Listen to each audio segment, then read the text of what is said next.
নীতি, আদর্শ ও কঠিন প্রতিজ্ঞার এক মহারণক্ষেত্র। একটি প্রশ্ন যা যুগ যুগ ধরে রাজাকে দাঁড় করিয়ে দেয় কর্তব্যের কঠিন অগ্নি পরীক্ষার সামনে। এক বিশাল রাজসভা নয়, এক গভীর শ্মশান, এক বীর রাজা আর তার কাঁধে এক প্রেতাত্মা, বেতাল। প্রতিটি পদক্ষেপে বেতাল তাকে শোনাবে এক নতুন কাহিনী, যা রাজাকে শেখাবে জীবনের জটিলতম ধর্ম। কিন্তু যদি তিনি উত্তর দিতে ব্যর্থ হন কিংবা জেনেও নীরব থাকেন, তবে হবে তার মস্তক চূর্ণ। আজকের এই প্রথম উপাখ্যানে আমরা ডুব দেব প্রেম, বিশ্বাস আর কঠিন ষড়যন্ত্রের এক জালে, যেখানে আছে এক রাজপুত্রের প্রথম প্রেম ও তার বিরহ যন্ত্রণা, এক অমাত্য পুত্রের অসাধারণ বুদ্ধি ও কৌশলী কূটনীতি, এক রাজকন্যার কোমল সংকেত এবং তার নিষ্ঠুরতম বিশ্বাসঘাতকতা, আর এক রাজার অবিবেচনাপ্রসূত সিদ্ধান্ত ও নির্বাসনের কঠিন শাস্তি। চলুন প্রবেশ করি সেই বারাণসী এবং কর্ণাটক নগরের রুদ্ধশ্বাস আখ্যানে, যেখানে প্রশ্ন উঠবে, দোষ কার? প্রেমের, না বুদ্ধির, নাকি রাজার ধর্ম বিচারের? গল্প ক্লাস 6-এ আমাদের আজকের গল্প বেতাল পঞ্চবিংশতির প্রথম উপাখ্যান।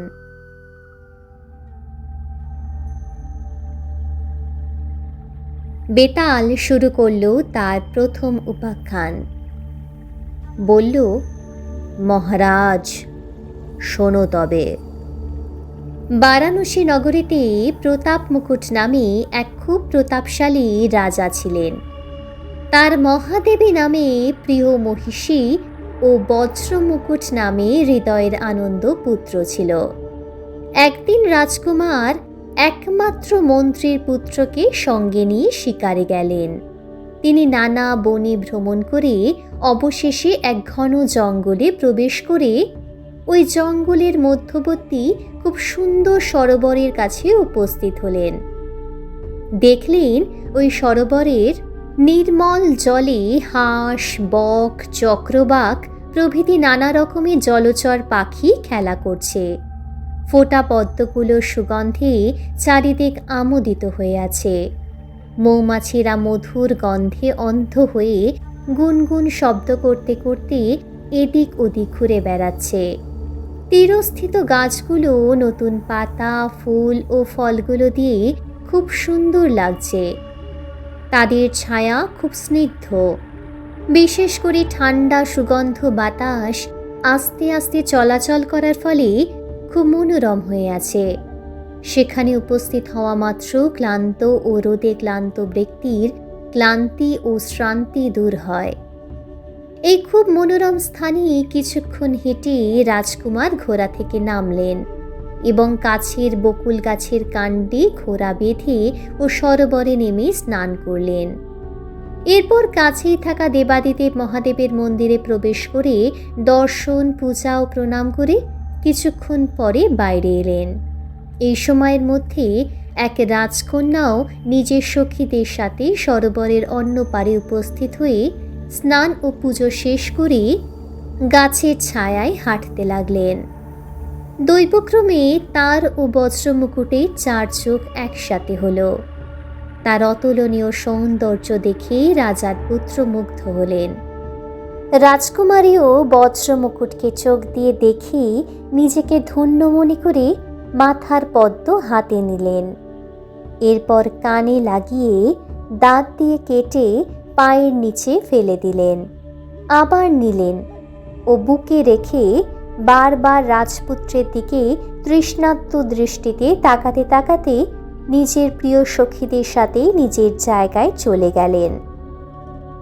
কুমারী ধীরে ধীরে চোখের আড়াল হলে রাজকুমার বিরহ বেদনায় খুব অস্থির হলেন এবং সর্বাধিকারীর পুত্রের কাছে গিয়ে লজ্জায় মাথা নিচু করে বলতে লাগলেন, বন্ধু, আজ আমি এক পরম সুন্দরী রমণী দেখেছি। তার নাম ধাম কিছুই জানতে পারিনি, কিন্তু প্রতিজ্ঞা করেছি তাকে না পেলে প্রাণ ত্যাগ করব। সর্বাধিকারীর পুত্র সব শুনে সঙ্গে সঙ্গে তাকে বাড়ি ফিরিয়ে আনলেন। রাজকুমার দুঃসহ বিরহ বেদনায় খুব কাতর হয়ে শাস্ত্র চিন্তা, সদালাপ, রাজকার্যের আলোচনা ও স্নান খাওয়া প্রভৃতি প্রয়োজনীয় কাজ পর্যন্ত ছেড়ে দিয়ে একা নির্জনে বিষণ্ণ মনে সময় কাটাতে লাগলেন। অবশেষে মনোরঞ্জনের কোনো উপায় না দেখে নিজের হাতে সেই কামিনীর প্রতিমূর্তি আঁকলেন। দিন রাত কেবল সেই প্রতিমূর্তি দেখেন, কারোর সাথে কথা বলেন না, কেউ কিছু জিজ্ঞাসা করলে উত্তর দেন না।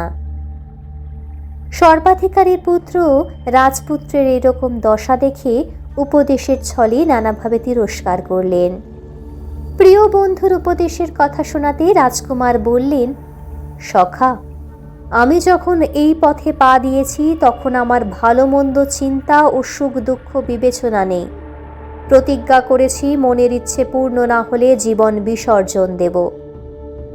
রাজকুমারের এইরকম আক্ষেপের কথা শোনাতে সর্বাধিকারীর কুমার মনে মনে বিবেচনা করতে লাগলেন, আর এখন উপদেশ দ্বারা ধৈর্য আনার সময় নেই।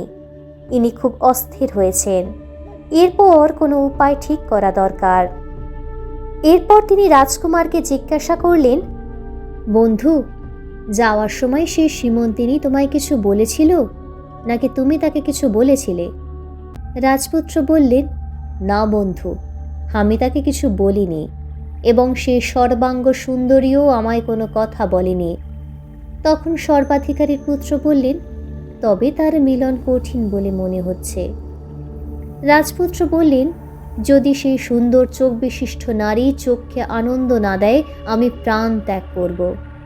তখন তিনি অনেক ভেবে চিনতে আবার বললেন, আচ্ছা বন্ধু, জিজ্ঞাসা করি যাওয়ার সময় সে কোনো ইঙ্গিত করেছিল কিনা? রাজকুমার পদ্মফুলের ঘটনা বর্ণনা করলেন।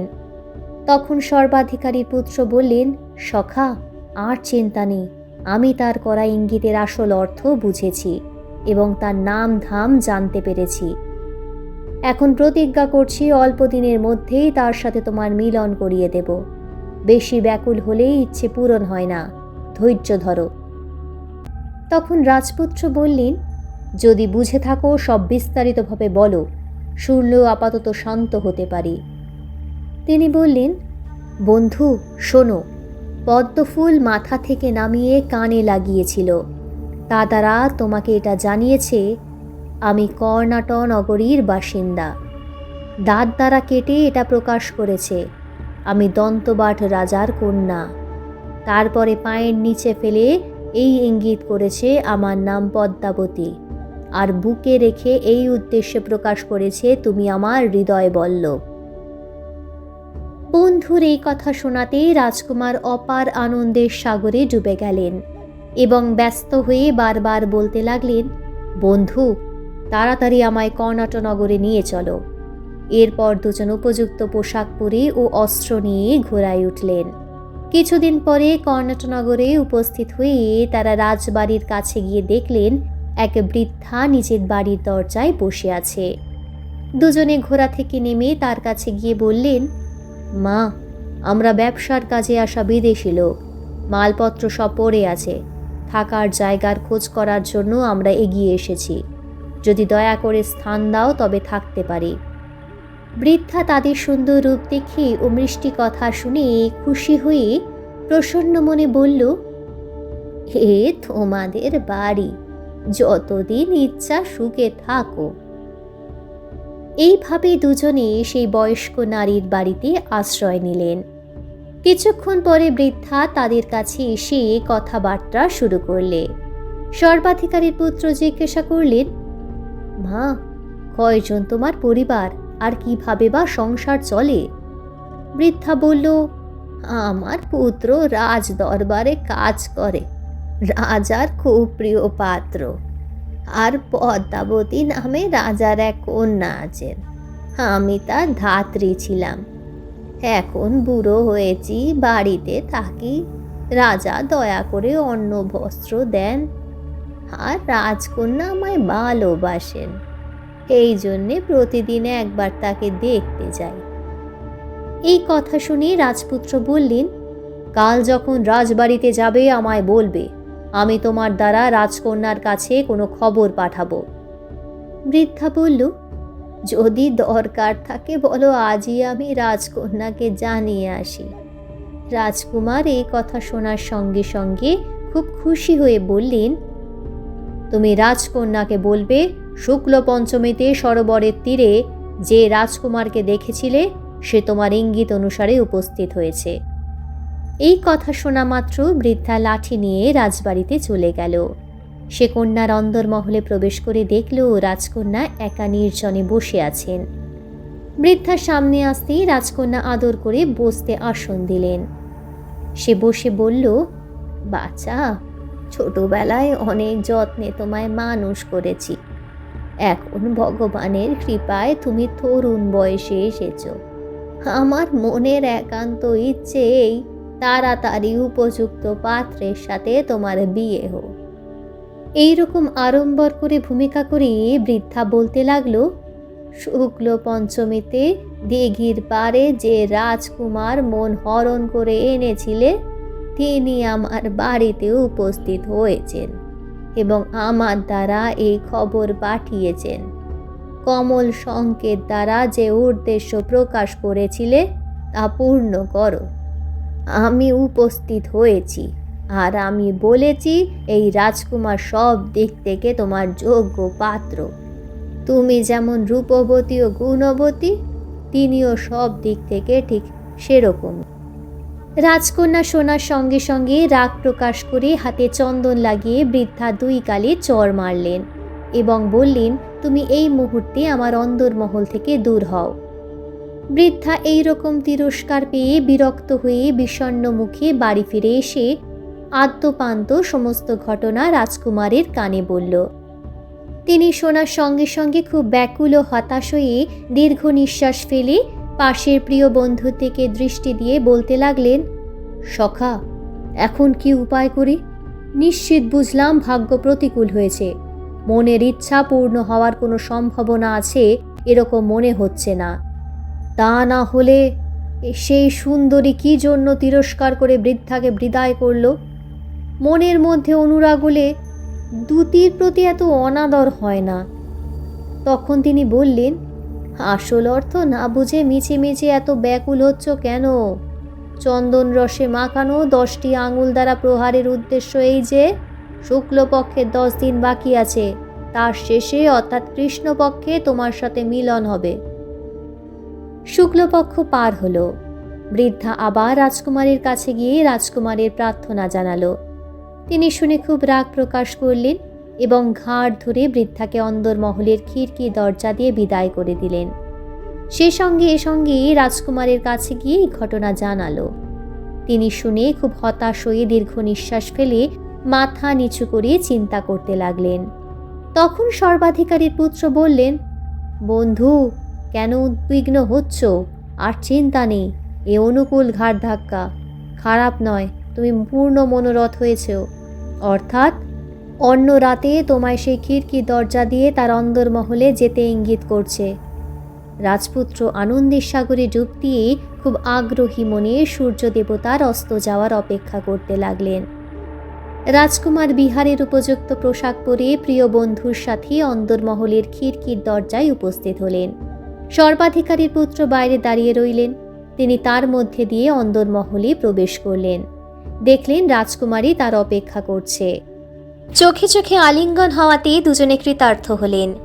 রাজকুমারী পাশের সখীকে দরজা বন্ধ করার আদেশ দিয়ে রাজকুমারের হাত ধরে বিলাস ভবনে প্রবেশ করলেন এবং সুন্দর স্বর্ণময় পালঙ্কে বসার পর বল্লভীর গলায় নিজের হাতে গাঁথা সুন্দর মালতী ফুলের মালা পরিয়ে নিজে তালপাতার পাখা দিয়ে বাতাস করতে লাগলেন।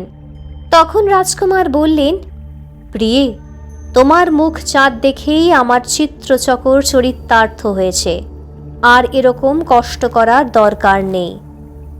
বিশেষ করে তোমার কোমল হাত শিরীষ ফুলের চেয়েও সুকুমার, কোনো মতেই তালপাতার পাখা ধরার যোগ্য নয়। আমার হাতে দাও, আমি তোমাকে সেবা দ্বারা নিজেকে কৃতার্থ করি। পদ্মাবতী বললেন, না, আমার জন্য তোমায় অনেক কষ্ট ভোগ করতে হয়েছে, অতএব তোমার সেবা করাই আমার উচিত হয়।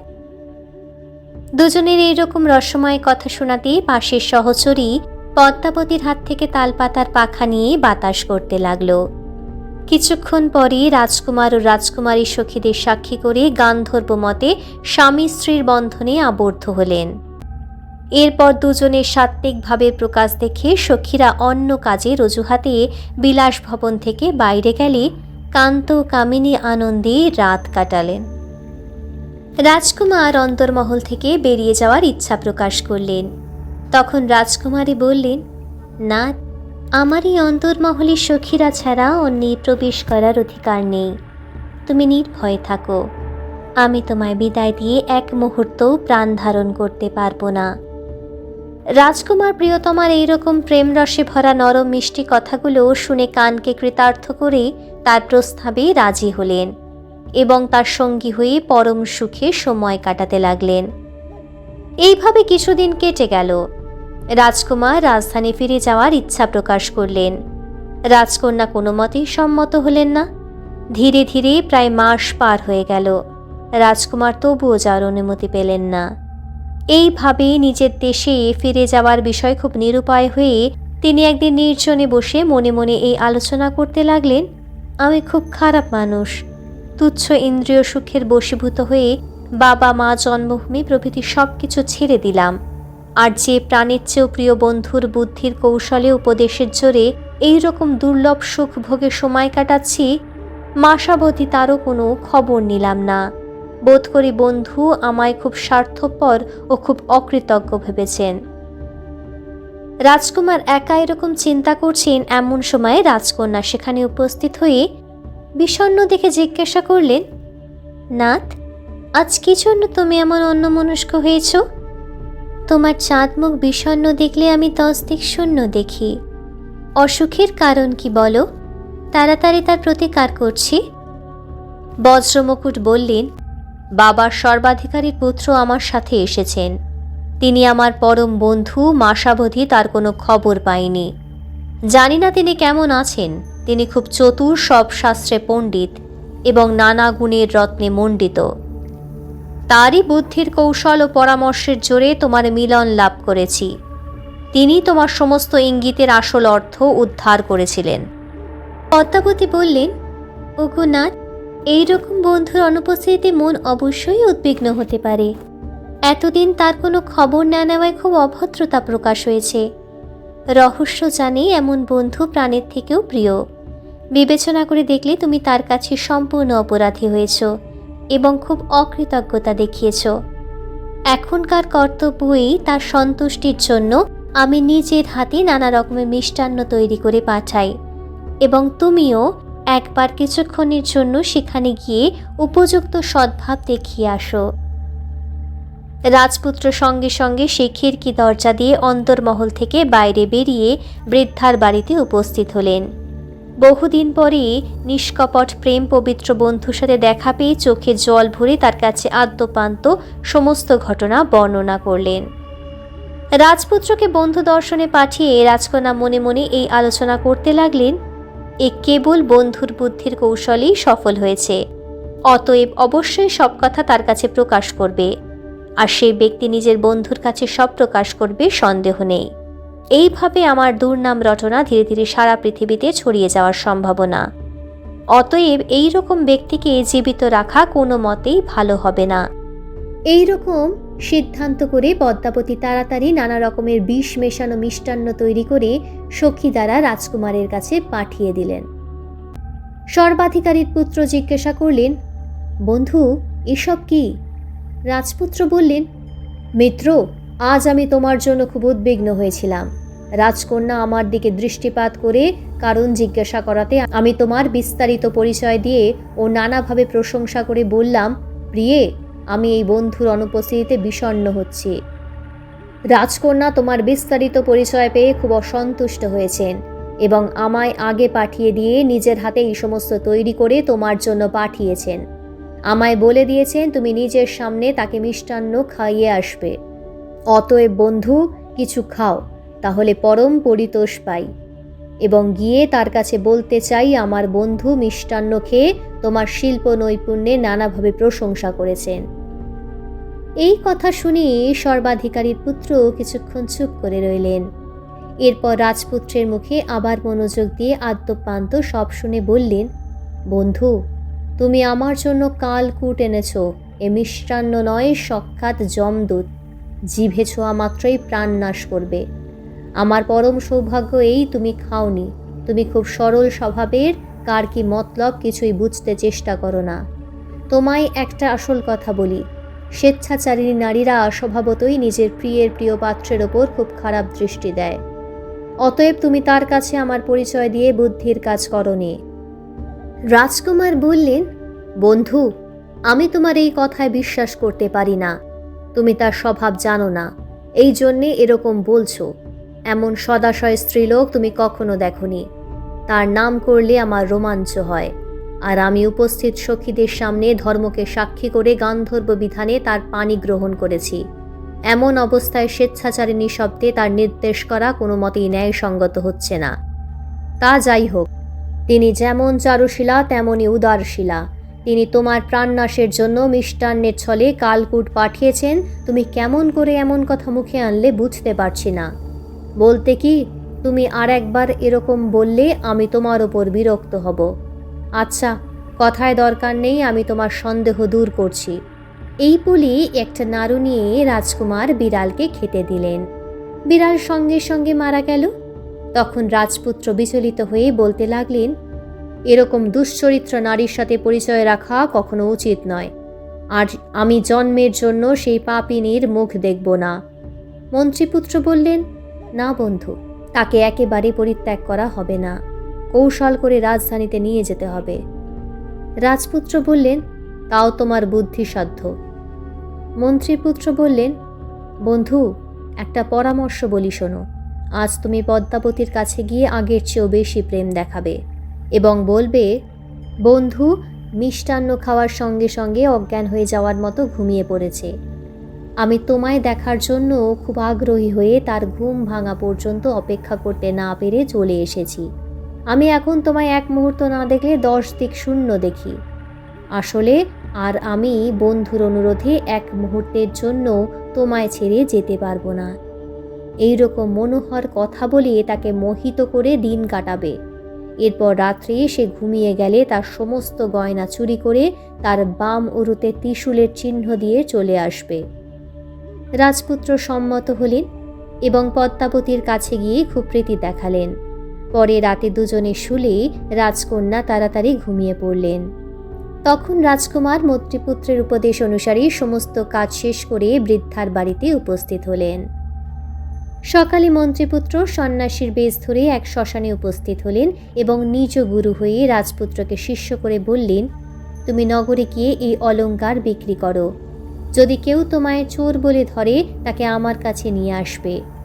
রাজপুত্র তার উপদেশ অনুসারে নগরে প্রবেশ করে রাজবাড়ির কাছে স্বর্ণকারের কাছে রাজকন্যার অলংকার বিক্রির জন্য উপস্থিত হলেন। সে দেখামাত্র বিস্মিত হয়ে মনে মনে চিন্তা করতে লাগলো, কিছুদিন হলো আমি রাজকন্যার জন্য এই সমস্ত অলংকার তৈরি করে দিয়েছি। এর হাতে কি করে এলো? এই ব্যক্তিকে বিদেশি দেখতে পাচ্ছি। এরপর খুব সন্দেহ হওয়ায় স্বর্ণকার কারিগরদের জিজ্ঞাসা করাতে তারা বলল, হ্যাঁ, এগুলো সব রাজকন্যার অলংকার বটে। তখন সে রাজকুমারকে চোর স্থির করে বলল, এই রাজকন্যার অলংকার দেখছি, তুমি কোথায় পেলে? সত্যি করে বলো। স্বর্ণকার ভয় দেখিয়ে বারবার এই রকম জিজ্ঞাসা করাতে রাজপথ দিয়ে যাওয়া অনেক লোক কৌতূহলী হয়ে সেখানে জড়ো হলো। আসলে অল্প সময়ের মধ্যেই ওই অলংকার নিয়ে ভালোই শোরগোল হতে লাগলো। অবশেষে নগরপাল এই খবর পেয়ে রাজকুমার ও স্বর্ণকার দুজনেরই আটক করল। পরে সে অলংকার পাওয়ার ঘটনা জিজ্ঞাসা করলে রাজকুমার বললেন, শ্মশানবাসী গুরুদেব আমায় এই অলংকার বিক্রি করতে পাঠিয়েছেন। তিনি কোথায় পেয়েছেন আমি তার কিছুই জানি না। যদি তোমাদের দরকার মনে হয় শ্মশানে গিয়ে তাকে জিজ্ঞাসা করো। অবশেষে নগরপাল গুরু শিষ্য দুজনেই অলংকার সমেত রাজার সামনে নিয়ে আদ্যপান্ত সব জানালো। রাজা অলংকার দেখে নানাভাবে সন্দেহ করে যোগীকে আলাদা জায়গায় নিয়ে বিনয়ী ভাষায় জিজ্ঞাসা করলেন, মহারাজ, আপনি এই সমস্ত অলংকার কোথায় পেলেন? যোগী বলল, মহারাজ, কৃষ্ণ চতুর্দশীর রাতে আমি নগর প্রান্তের শ্মশানে ডাকিনী মন্ত্র সিদ্ধ করেছিলাম। মন্ত্রের প্রভাবে ডাকিনী নিজে উপস্থিত হয়ে প্রসাদ স্বরূপ নিজের অলংকার সব খুলে দিয়েছে এবং আমিও তার বাম উরুতে যোগসিদ্ধির প্রমাণস্বরূপ ত্রিশূলের চিহ্ন করে দিয়েছি। এগুলো সব সেই অলংকার। রাজা শুনে বিস্মিত হয়ে তাড়াতাড়ি অন্দরমহলে প্রবেশ করলেন এবং রাজমহিষীকে বললেন, দেখো দেখি পদ্মাবতীর বাম উরুতে কোনো চিহ্ন আছে কিনা। রাজ্ঞী ভালো করে জেনে রাজার কাছে এসে বললেন, একটা ত্রিশূলের চিহ্ন আছে। রাজা এই রকম অঘটন দেখে হতবুদ্ধি ও লজ্জায় মাথা নিচু হয়ে ভাবতে লাগলেন, এই রকম দুশ্চরিত্রাকে বাড়িতে রাখা কখনো উচিত নয়, এতে অধর্ম আছে। অতএব এখন কি কর্তব্য, অথবা পণ্ডিতদের দল একত্র করে বিস্তারিতভাবে বলে জিজ্ঞাসা করি, তারা ধর্মশাস্ত্র অনুসারে যেমন ব্যবস্থা দেবেন সেই রকম কাজ করব। কিন্তু শাস্ত্রে ঘরের গোপন কথা প্রকাশ করতে বারণ আছে। পণ্ডিতদের দল একত্র করে ব্যবস্থা জিজ্ঞাসা করলে আমার এই দুর্নাম ধীরে ধীরে দেশ বিদেশে প্রচারিত হবে। তার চেয়ে উত্তম পরিকল্পনা এই, সেই সন্ন্যাসীকেই এর পরামর্শ জিজ্ঞাসা করি। সন্ন্যাসী বিস্তারিতভাবে সব অবগত আছেন। ধর্মত প্রশ্ন করলে অবশ্যই শাস্ত্র অনুসারে ব্যবস্থা দেবেন। এরপর রাজা সন্ন্যাসীকে জিজ্ঞাসা করলেন, মহাশয়, ধর্মশাস্ত্রে দুশ্চরিত্রা স্ত্রীর বিষয়ে কি রকম শাস্তি নির্ধারিত আছে? সন্ন্যাসী বললেন, মহারাজ, ধর্মশাস্ত্রে লেখা আছে স্ত্রীলোক, বালক, ব্রাহ্মণ এরা অত্যন্ত অপরাধী হলেও বধের যোগ্য নয়। রাজা এদের নির্বাসনরূপ শাস্তি দেবেন। রাজা এই সমস্ত শুনে অন্দরমহলে গিয়ে রাজ্ঞীকে বললেন, পদ্মাবতী খুব দুশ্চরিত্রা, এই জন্য শাস্ত্রের বিধান অনুসারে আমি ওকে দেশ থেকে বের করে দেব। রাজ্ঞী কন্যার প্রতি খুব স্নেহবতী ছিলেন, কিন্তু পতিব্রতা গুণীর আতিশয্যবশত রাজার মতকেই সমর্থন করলেন। এরপর রাজা কন্যাকে পালকিতে ওঠার আদেশ দিয়ে তার অজান্তে বাহকদের আদেশ দিলেন, তোমরা পদ্মাবতীকে কোনো জঙ্গলে পরিত্যাগ করে তাড়াতাড়ি আমায় খবর দেবে। বাহকেরা রাজার আদেশ পালন করল। মন্ত্রীর পুত্রও সঙ্গে সঙ্গে রাজকুমারকে সাথে নিয়ে রাজকুমারীর উদ্দেশ্যে চললেন এবং এদিক ওদিক অনেক খোঁজাখুঁজি করে অবশেষে সেই জঙ্গলে প্রবেশ করে দেখলেন পদ্মাবতী একা গাছের গোড়ায় বসে দলছাড়া হরিণীর মতো বিষণ্ণ মুখে কাঁদছেন। নানাভাবে আশ্বাস দিয়ে তার শোকের তীব্রতা দূর করে সঙ্গে নিয়ে দুজনে দেশের দিকে রওনা হলেন।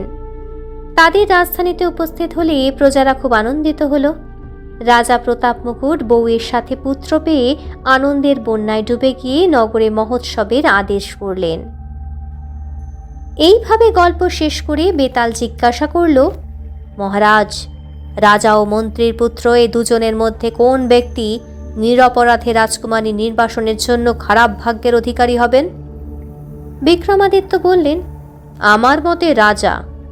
বেতাল বলল, কি জন্য?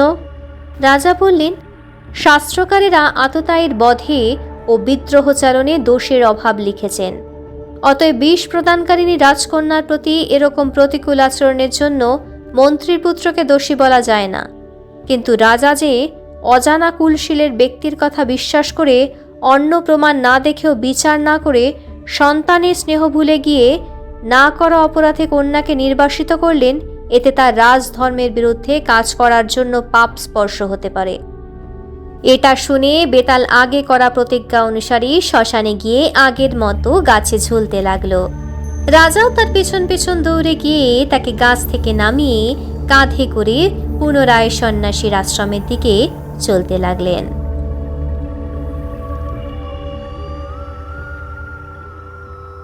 শেষ হলো আমাদের বেতাল পঞ্চবিংশতির প্রথম উপাখ্যান।